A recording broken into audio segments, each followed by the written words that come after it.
Man, oh man, I didn't think I was going to have anything to talk about on tonight's SmackDown Live review. Not until Sami Zayn and Kevin Owens came out tonight in fucking street clothes, Vince. Not like Roman Reigns coming out in fucking full Shield gear while he's suspended, beating up U.S. Marshals. Yeah, real believable there, buddy. Anyway, Sami Zayn and Kevin Owens, man, in street clothes, come out. And they invade. Not really invade, but I guess they take over a portion of the show just to kind of get their little last licks in on Daniel Bryan and Shane McMahon. But it was brilliantly done. I am so incredibly pleased that Kevin Owens and Sami Zayn, it looked like they were going to break up. But I'm glad that they're still together, man. They are gold together, man. You can see the transformation, and this is what I really appreciate being a fan of professional wrestling, man. When you watch, you have to watch closely. Look at where Sami Zayn was just a year ago, and look at him where he is now. You see the body language, you see his delivery, you see how he is on the microphone and how confident he sounds in what he is trying to express. This is a different Sami Zayn. This is a Sami Zayn that has fully embraced his evil side, and I love it. I think he's fantastic, man. The overly sarcastic, just kind of brutal, honest, straight to the point Sami Zayn. No filter on Sami Zayn. That is where he thrives, and that's where he excels, and I love it. I absolutely love it, man. It's going to make for a great story when they want to finally turn him back to a babyface because he's playing the heel role so well. Now they're just going to find a role for him to thrive with that turn when that turn eventually happens. Might be with Kevin Owens the way things are going because he is just as brilliant on the microphone, man. He is exactly how he is on Twitter. I wouldn't know because I'm benched for whatever reason. But he is exactly how he is. Just violent and volatile on Twitter. That's the way Kevin Owens should be, man. It's great stuff on SmackDown Live. I got a little clip. They didn't upload it on their YouTube channel as of yet. I'm waiting. Let me see. Let me do one more refresher here. Live. I wish they would upload it, but they did upload a clip on Twitter. Listen to this. This is Sami Zayn and Kevin Owens on SmackDown Live. Kevin Owens and Sami Zayn. Hey! These two have been fired. What are they doing here? To leave this arena, guess what? This, fired or not, is still the Sami and Kevin show. Yeah. Sunday night, WrestleMania will still be the Sami and Kevin show, and nobody and nothing is going to stop us from speaking our minds tonight. That's right. We saw Shane McMahon and Daniel Bryan's little apology session before, and you know what? We actually have some people that we need to apologize to as well. But Daniel Bryan, you are not one of them because we will not be sorry for what we are going to do to you at WrestleMania, but we do need to apologize to your wife and your little daughter. I don't know why I'm thinking, man. Sami Zayn's mannerisms remind me, I swear to God, I don't know why I thought of this, and you're probably going to be thinking I'm a fucking psycho when I tell you what I'm about to tell you. Sami Zayn's mannerisms remind me of Corey Matthews back in Boy Meets World when he gets into an argument with Shawn Hunter, or he gets into an argument with Mr. Feeney. His just body language and his mannerisms and the way he comes off reminds me as if Corey Matthews is in a fucking verbal argument with somebody. I don't know why I thought that. Man. I've been on this old school kick. Boy Meets World's been on. Saved by the Bell's been on MTV on repeat. Marathons late at night, man. I've been watching all that old school shit, so I don't know why that just came to my head. Oh yeah, little birdie. Little birdie B, I'm sorry that you're not going to grow up with fond memories of your father's big heroic WrestleMania comeback. And Bree, I am sorry for the man that we are going to send back home to you when we are done. Because this time, all your love and all your support isn't going to be enough to put him back together. That's right, because what is it you said, Bree? What's that inspiration? Fight for your dreams, Daniel, and your dreams will fight for you. Yeah. What great advice. So inspirational. But the problem is now, Daniel, that it is our dream to fight you. It is our dream to obliterate you. And that's exactly what we're going to do this Sunday. And that, my friend, will be our WrestleMania moment. Absolutely brilliant, dude. Absolutely brilliant by Sami Zayn and Kevin Owens, man. You guys want to see pricks personified. That's exactly how a prick should act. That's a heel right there, man. Brilliant stuff by Sami Zayn and Kevin Owens, man. So that was easily the best part of the show. I wish I had more to talk about, but there really isn't much to talk about. Now, the show started off tonight. The reason why they came out is because of this particular segment. This is what opened the show. Daniel Bryan and Shane McMahon in the ring together for the first time since these vicious attacks. They have a warning for both Sami Zayn and Kevin Owens, who at this point in the show, when the show opened, didn't know who were going to be in the arena. So this is Daniel Bryan and Shane McMahon giving a warning to both Sami Zayn and Kevin Owens before WrestleMania. Congratulations to you on being medically cleared to do what you love and what we all love to watch you do.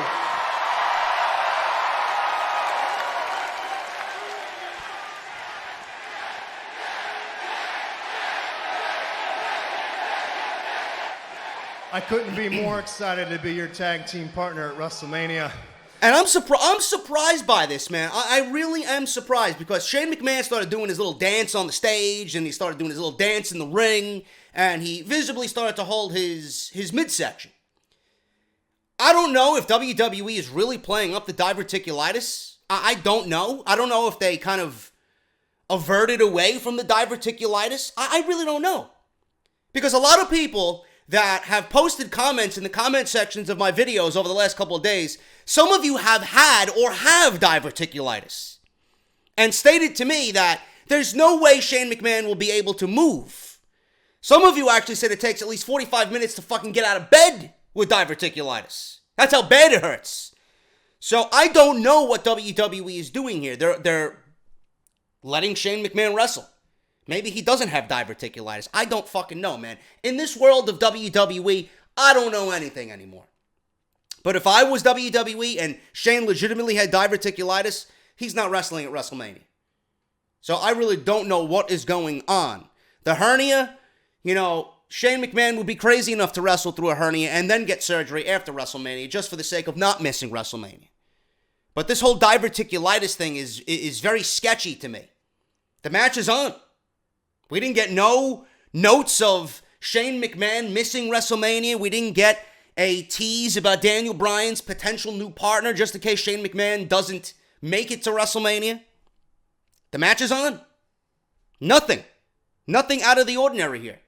It is what it is, and Shane is going to be in New Orleans. But nothing what you've gone through over the last 3 years, but over the past 3 weeks, I've been through a couple things myself.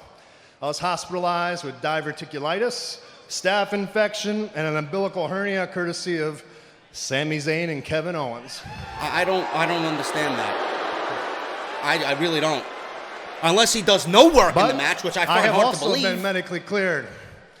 So I like to say that this Sunday, you and I are going to give it every single thing we got, and that's our promise this Sunday at WrestleMania. Over the past 6 months, I've made a lot of mistakes, especially when it comes to Sami Zayn and Kevin Owens. I have been friends with them for 15 years, and I allowed our friendship to lead me in directions that I shouldn't have let it go.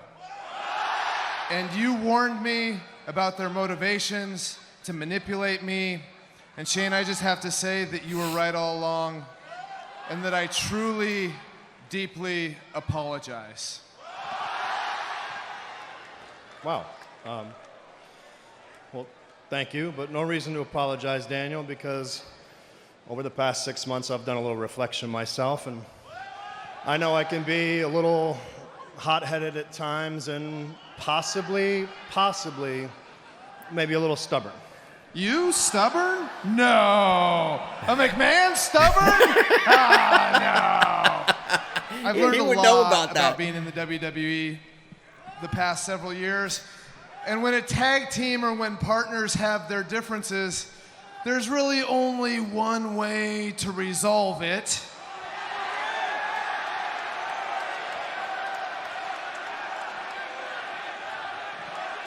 But Daniel Bryan's becoming Mr. Bailey all of a sudden. Hug it out. You're right. Let me say, and again, I apologize to you because ever since Kevin Owens attacked my dad and Sami Zayn took my revenge away from me, I've been hot-headed, so I'm sorry to you.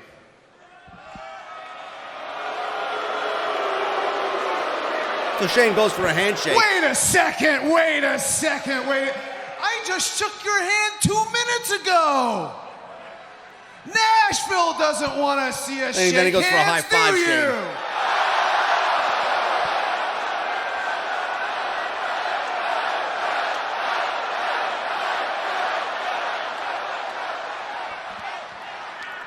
Does Nashville want to see us hug it out?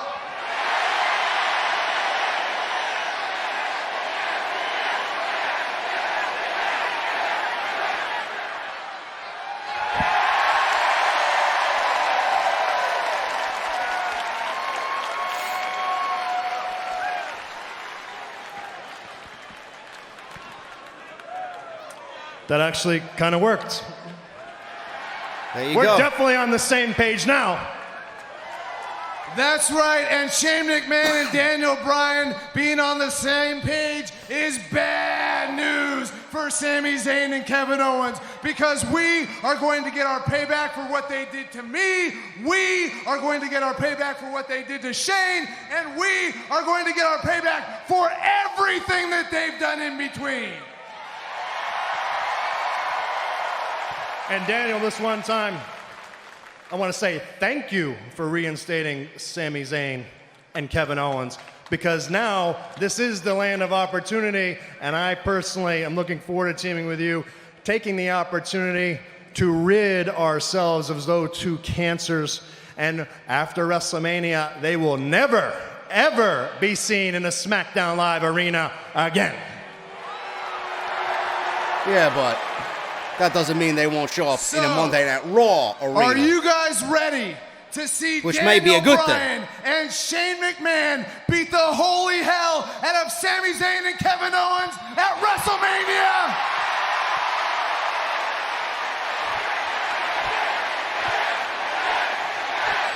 Oh, look, Roman, a real reaction. Anyway, man, I'm really intrigued by this storyline, just because of the work that Sami Zayn and Kevin Owens are doing. The fact that Daniel Bryan's back, obviously, gonna throw a curveball out at you. Gonna throw one of those ideas out at you. I still don't understand how they're gonna clear Shane McMahon with diverticulitis and this and that and all this other staph infection, hernia. You know, I wasn't the only one who was thinking what I'm about to tell you during that segment. What if Shane McMahon turns heel on Daniel Bryan at WrestleMania? Now, I don't know how likely that is, because I just don't see Daniel Bryan losing his first match back. I don't. Maybe it happens after the match. But what if Shane McMahon turns heel on Daniel Bryan and has been aligned with Sami Zayn and Kevin Owens the entire time? I don't know, man. That is an interesting little twist there if you want to get Zayn and Owens back on SmackDown Live, and you want to give Daniel Bryan something to do in the meantime before you start putting him in a major program, say for the WWE Championship. So that's a little possibility we could see at WrestleMania, because it was rumored before Daniel Bryan's announcement was even made that he was going to come back and wrestle, that, you know, Shane McMahon might be turning heel on Daniel Bryan. There was even rumors of Daniel Bryan turning heel and aligning himself with Sami Zayn and Kevin Owens, which I didn't think is the right move at all. Daniel Bryan should never, ever turn heel. But what if Shane McMahon turns heel on Daniel Bryan after the fact and aligns himself with Kevin Owens and Sami Zayn? You know? And then gets them a job on Monday Night Raw. Something like that, you know? Because I don't see them winning the match. I don't see Daniel Bryan losing his first WrestleMania match back after such a monumental moment, after a big comeback. You know, so we'll see what happens, man. I don't know. It's an interesting twist. It could happen. I just got some sort of a little vibe there that, You know, all these ailments with Shane McMahon might be very, very much exaggerated for the sake of storyline here. You know, and it might kind of come into play against Daniel Bryan. Maybe it's all a big fucking ploy or a ruse. I don't know. We'll see what happens. Interesting idea. We'll see what happens at WrestleMania. But moving on here, Charlotte Flair versus Natalya again on SmackDown Live. At this point, I was asking myself, must we see this again? How many more times can we see this match happen again? Can we get a fucking shakeup or a draft to get these divisions either merged or some new faces on these brands so we don't have to see this shit again and again and again? Charlotte Flair, let me tell you something about Charlotte Flair, man. A, she has a god-awful moonsault. I know people were asking me on Twitter, and some people were texting me, you must not have remembered Lita's moonsault. Yeah, she had a bad moonsault, but we're not talking about Lita. We're talking about now. Charlotte shouldn't be doing moonsaults. Hey, she shouldn't be doing moonsaults 5 days before WrestleMania, risking her neck. And number two, it looks god-awful. She always overshoots it or she undershoots it. She always flips too much. It never lands correctly. You know, I don't even know why she bothers doing it.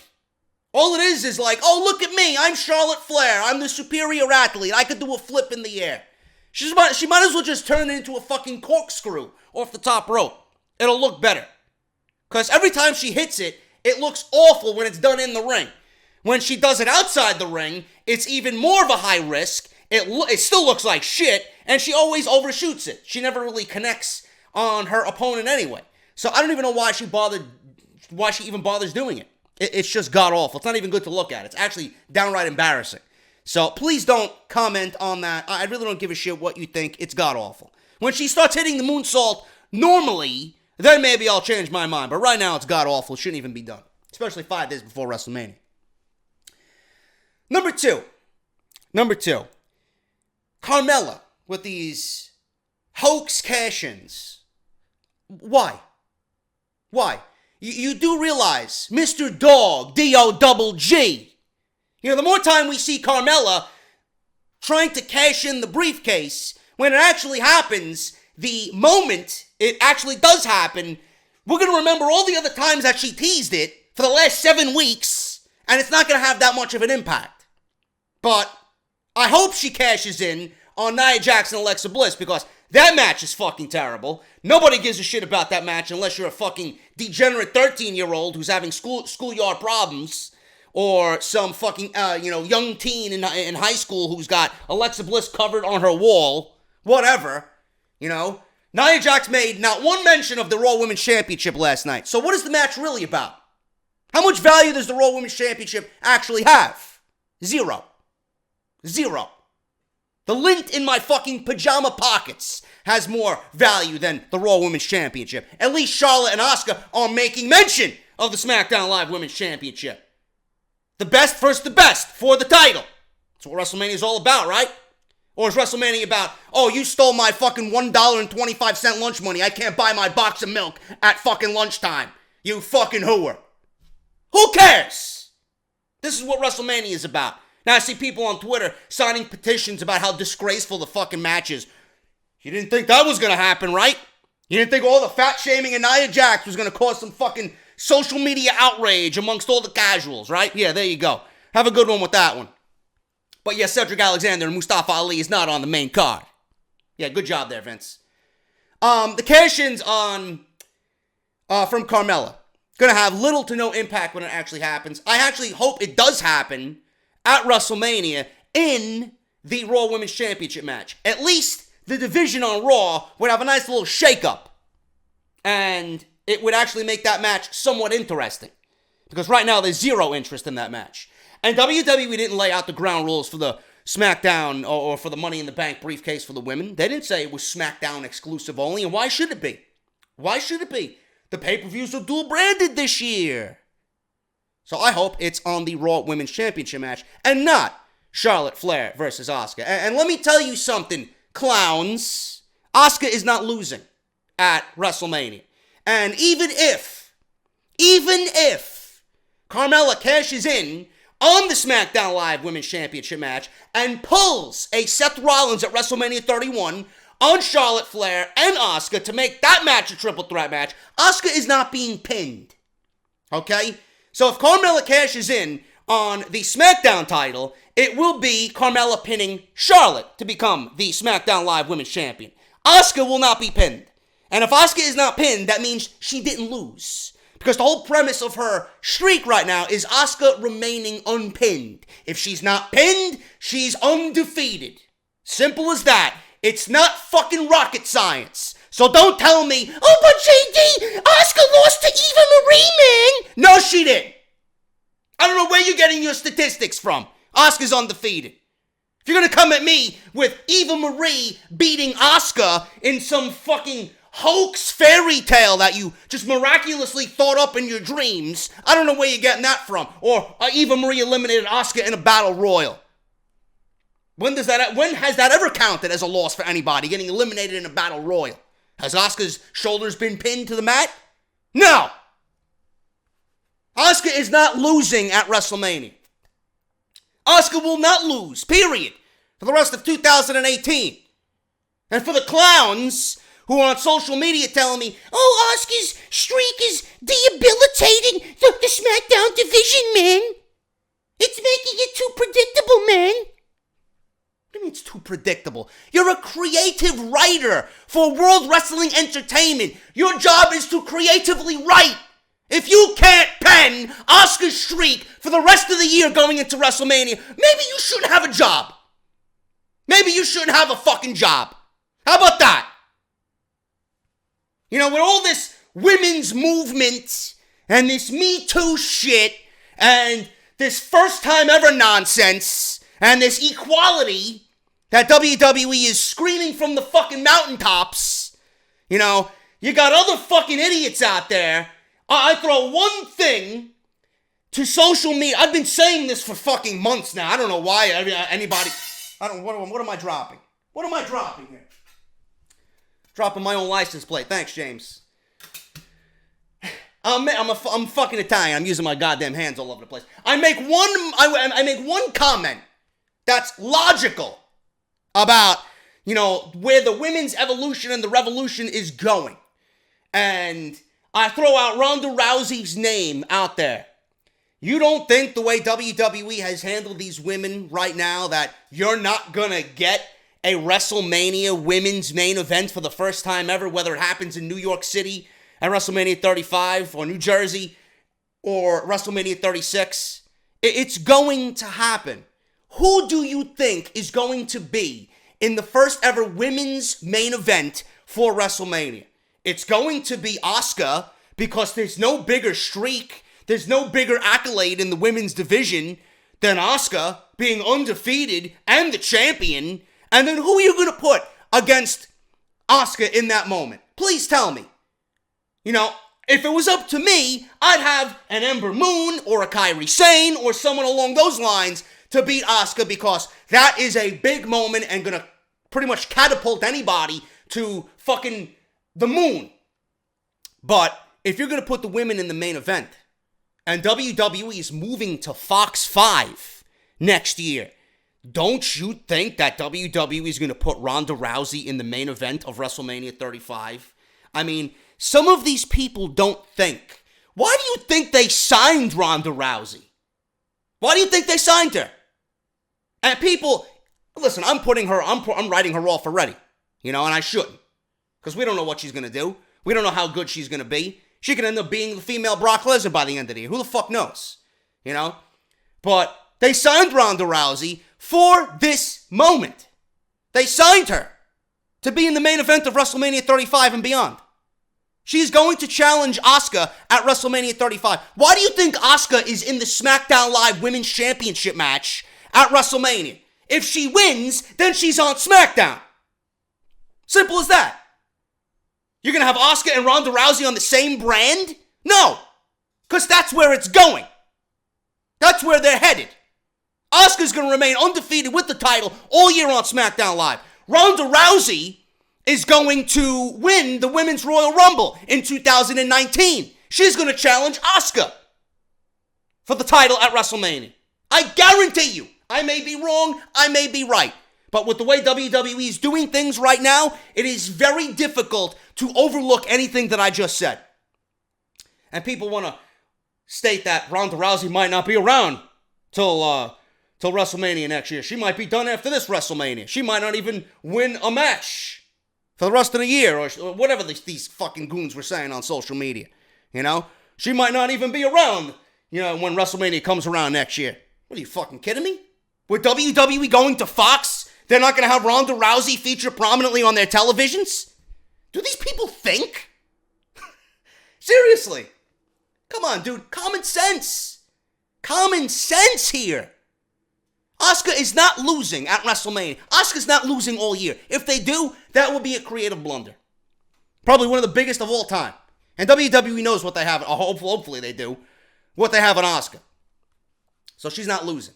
Charlotte Flair, again, we were looking at the same outcome as the last match she had with Natalya. Carmella brings down another fucking referee. When there's already a referee in the ring, she signals for another referee. Why is she signaling for another referee when there's a referee in the ring already? Why do you need your own referee to cash in a fucking briefcase when there's already a licensed official in the ring? I don't understand that. So Charlotte sees this. She gets up and she kicks the briefcase out of Carmella's hand, and there's no cash in. Natty tries to take advantage of this with a roll-up, unsuccessfully. Then Natty gets put in the figure eight, and she taps out. That's that. Then Asuka comes down, and we have a face-off, and she states that nobody is ready for Asuka. Before she finishes what she usually says, Charlotte takes the mic and says, "Oh, I'm ready. I'm more than ready for Asuka." And then there's a bizarre pause, and they both look at the WrestleMania sign like two fucking idiots. And that's it. That's it. I was hoping Charlotte would say more, because for the first time during this entire build, we actually seen some emotion in Charlotte's voice. We've seen some intensity in Charlotte's voice. We didn't get any of that. We didn't get any of that. I am ready for you, the Empress of Tomorrow at WrestleMania. Whatever, man. Charlotte, Asuka, should be a good match at WrestleMania. My allergies are fucked up, man. Hopefully I'm good by Thursday. I need to be good before TakeOver. That's all I care about. That's all I care about, man. AJ Styles is in a pre-recorded promo backstage. Comments on Shinsuke Nakamura playing mind games last week, which was very nicely done. AJ says his emotions are not his weakness and that they are his strength. But if you want to talk about weaknesses, Nakamura has one. He takes AJ too lightly. AJ says he is the WWE champion and they are far from the Tokyo Dome. Ooh. We finally got a mention of the Tokyo Dome for the first time in this feud. This is WrestleMania and a dream match, but this is no dream. It's a reality, and the reality is he is going to beat Shinsuke Nakamura. Rusev Day versus the loser, Jinder Mahal. Don't know why anybody would be interested in seeing Jinder Mahal on SmackDown Live, let alone in a fucking championship match at WrestleMania. But this is another thing I want to talk about. Another topic of discussion on social media. I mentioned here, and, we might not get to see it at WrestleMania, being that Rusev has been on a little bit of a winning streak here, Now, normally when someone like Rusev wins a couple of times on TV leading into a pay-per-view, that doesn't mean he's going to win at the pay-per-view. He's going to be a loser. If WWE does not give the title to Rusev at WrestleMania, they are making one of the biggest, if not the biggest, creative blunders of 2018. That would be WWE blatantly not listening to their fans. That would be WWE saying, "Fuck you, universe. We don't care about you." Meanwhile, this guy's got the number one selling t-shirt in the entire fucking company right now. Rusev Day is over as fuck. And they won't give this guy a thank you in the form of the United States Championship. Now, some people were saying Rusev is better than the U.S. title. Give him the world title. Give him the WWE title. Put him in a program with Nakamura when Nakamura beats AJ Styles at WrestleMania. Why? What type of storytelling is that? Why, you're just going to put Rusev in a world championship match because it's Rusev? Why not give Rusev Day the U.S. title and have him run with that and then build him up to the world title? You know, wrestling is all about timing. And with this draft and brand fucking shakeup coming, we might very well see The Miz lose the Intercontinental Championship at WrestleMania to Finn Balor, I hope. And The Miz, I hope, gets drafted back to SmackDown Live. Now, with Daniel Bryan coming back out of retirement and pretty much coming back to an active in-ring role, The Miz moving over to SmackDown Live should be WWE's number one priority. If you're looking at how to build around or what to build for in 2018 on SmackDown Live, The Miz and Daniel Bryan is where your story should lie. Now, I know there's a lot of candidates this year for Money in the Bank. You have a Rusev who could win it. You could have an Elias win it. Maybe a Braun Strowman win it, right? Seth Rollins. But if The Miz wins Money in the Bank this year, and you allow him to be Mr. Money in the Bank for 2018, what do you think that presents SmackDown Live? It presents SmackDown Live a golden ticket for the WWE Championship match at WrestleMania to tell a great story that we all want to be concluded, which couldn't be concluded with Daniel Bryan retired. They teased The Miz and Daniel Bryan on Talking Smack. They teased Daniel Bryan and The Miz when Bryan was GM and Miz was still there. Even at the Survivor Series, when Daniel Bryan and The Miz had that little interaction in the aisleway. They teased it. They continued to tease it. It never went away. So it's in the back of WWE's mind. Now, I fully expect Shinsuke Nakamura to beat AJ Styles at WrestleMania. In fact, I think that's the right decision. I don't know why anybody thinks AJ Styles is winning that match and walking out the champion. This moment was set up for Nakamura to be crowned the guy. Simple as that. He won the Royal Rumble. It is his time. You know when it's someone's time. This is Nakamura's coronation. AJ Styles did what he needed to do. He was the WWE champion. He's going into WrestleMania as the WWE champion. He's got his WrestleMania dream match. Now Nakamura's time is here. You let Nakamura run with the title. You have him slay opponent after opponent after opponent. You give him a decent title run, whether it's at SummerSlam or at Survivor Series. The Miz would have a Money in the Bank contract waiting to be cashed in. And I could see it at Survivor Series. I initially said on Twitter, SummerSlam. Now, SummerSlam might be too short. I think Nakamura deserves a longer title reign than that. With Survivor Series being Raw versus SmackDown, whomever the WWE champion is, Nakamura against the Universal champion at that time, you know, it could be another dream match waiting to happen, and The Miz could capitalize in that moment and cash in on Nakamura. Now, he would win the WWE championship, and he would steal the WWE championship away from Nakamura, holding that title through the rest of the year, into 2019, and into WrestleMania.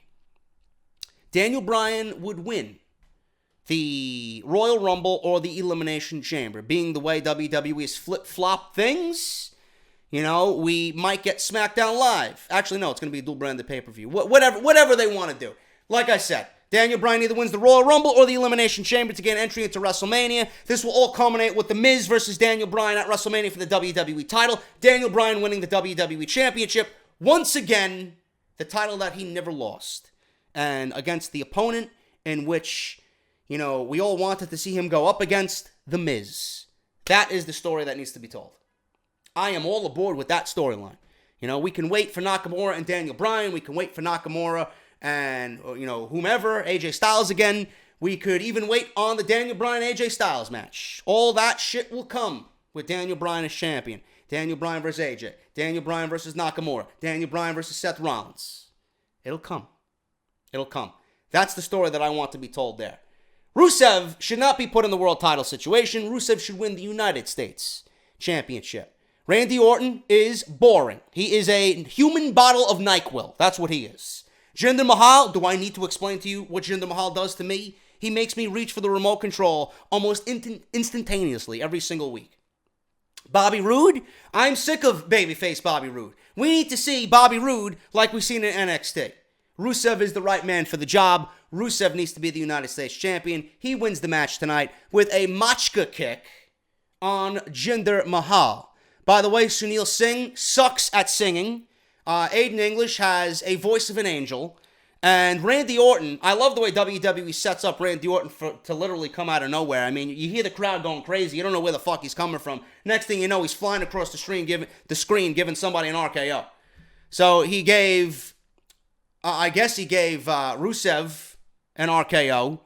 And then Sunil Singh, I guess he escaped the ring or whatever the fuck he did. I guess he got out of there.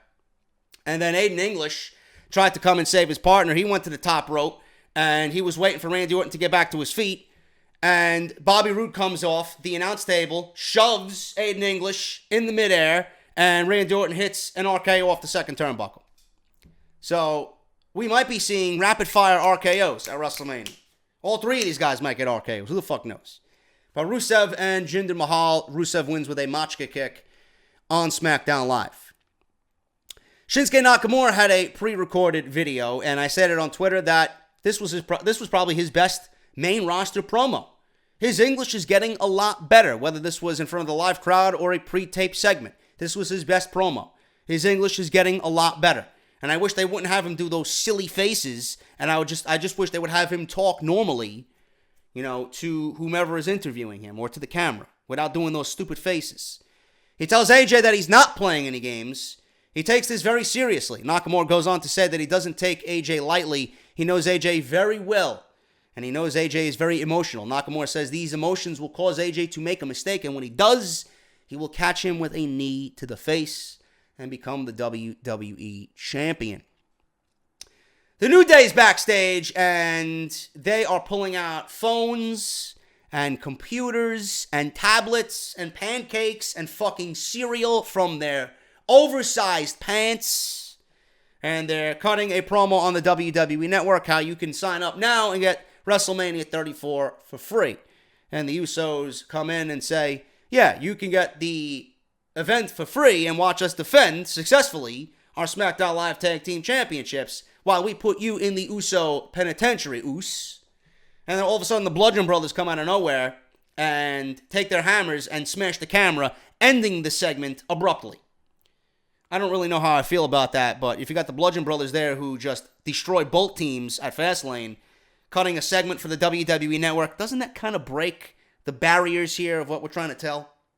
I don't know about that. And please, someone tell me about these in-match commercials highlighting other matches at WrestleMania. Like, why am I watching a Roman Reigns Brock Lesnar advertisement in the middle of a Rusev match?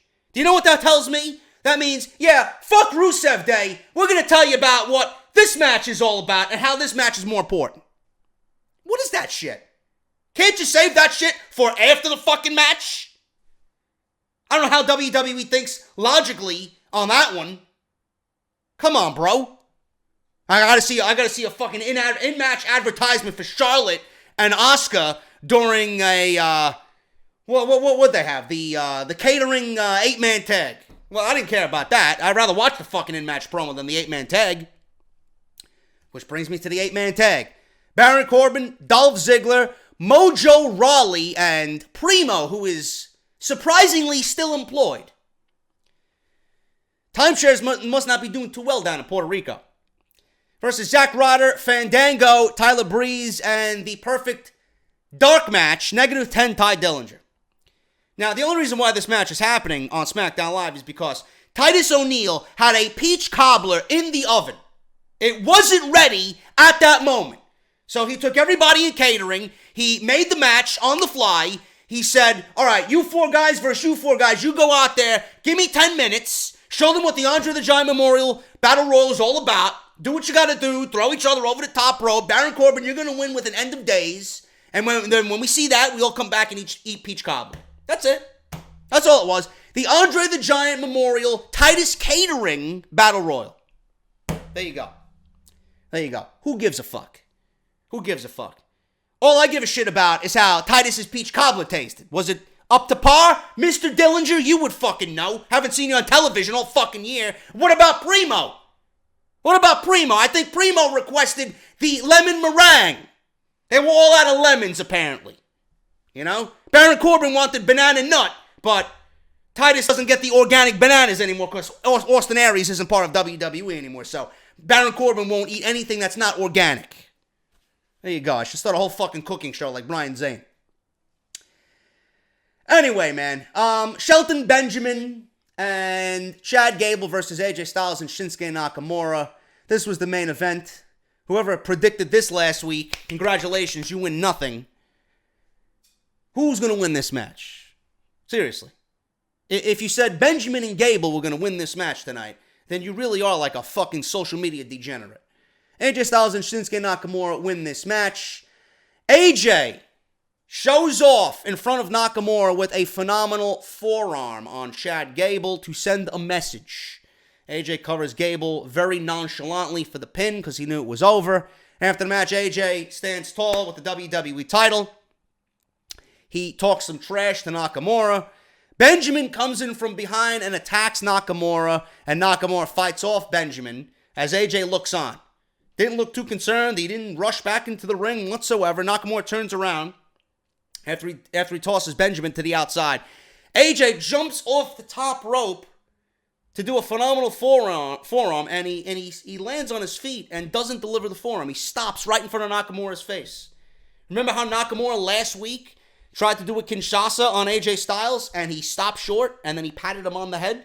AJ did the same thing. Jumps off the rope for a phenomenal forearm, leaps right in front of Nakamura, stops, and pats him on the head, and says, "I'll see you on Sunday night." Good stuff, man. It was very, very good stuff. I laughed out loud when I seen that. So AJ getting the mind games back on Nakamura. You know, Nakamura says AJ Styles is a little bit too emotional. Nakamura was the one who was looking a little bit emotional tonight because he cowered like a fucking baby when AJ Styles was about to deliver that phenomenal forearm. So who is the emotional one now? Liking what they did here for the last 2 weeks, man. Simple, not overly complicated, really isn't anything all that jump out of your seat spectacular, but, you know, I like the fact that they're telling the story that Nakamura thinks AJ's emotional. AJ doesn't appreciate the mind games. AJ said, "You want to play fucking mind games? I'm going to play mind games with you right now, man." And that's exactly what he did tonight as the show goes off the air. And that is your SmackDown Live, man. Not much. I hope I made the review entertaining. I hope I talked about some things that were relevant to the show and to current storylines leading into WrestleMania. Hope I did my job. If you guys enjoyed it, please make sure you hit the thumbs up. Monday Night Raw review is live on the channel. Go and check it out. Almost 2,000 likes. Pretty epic rant in there about why Cedric Alexander and Mustafa Ali are on the pre-show and Nia Jax and Alexa Bliss are not. So if you guys want to go check that out, please go and do so. We also make fun of the uterus-looking Women's Battle Royal trophy. God awful. The Andre the Giant Memorial Battle Royal trophy doesn't even look that much better, man. They both look god awful. So if you guys want to go check that out, link is in the video. Go and check it out. I did upload an Off the Script Part 3 for Monday, highlighting SmackDown and the new GM possibly. I give you my thoughts on that and the rumors of Hulk Hogan coming back and being the new GM. Go and check that out. Link is also in the annotation that you see on screen as well.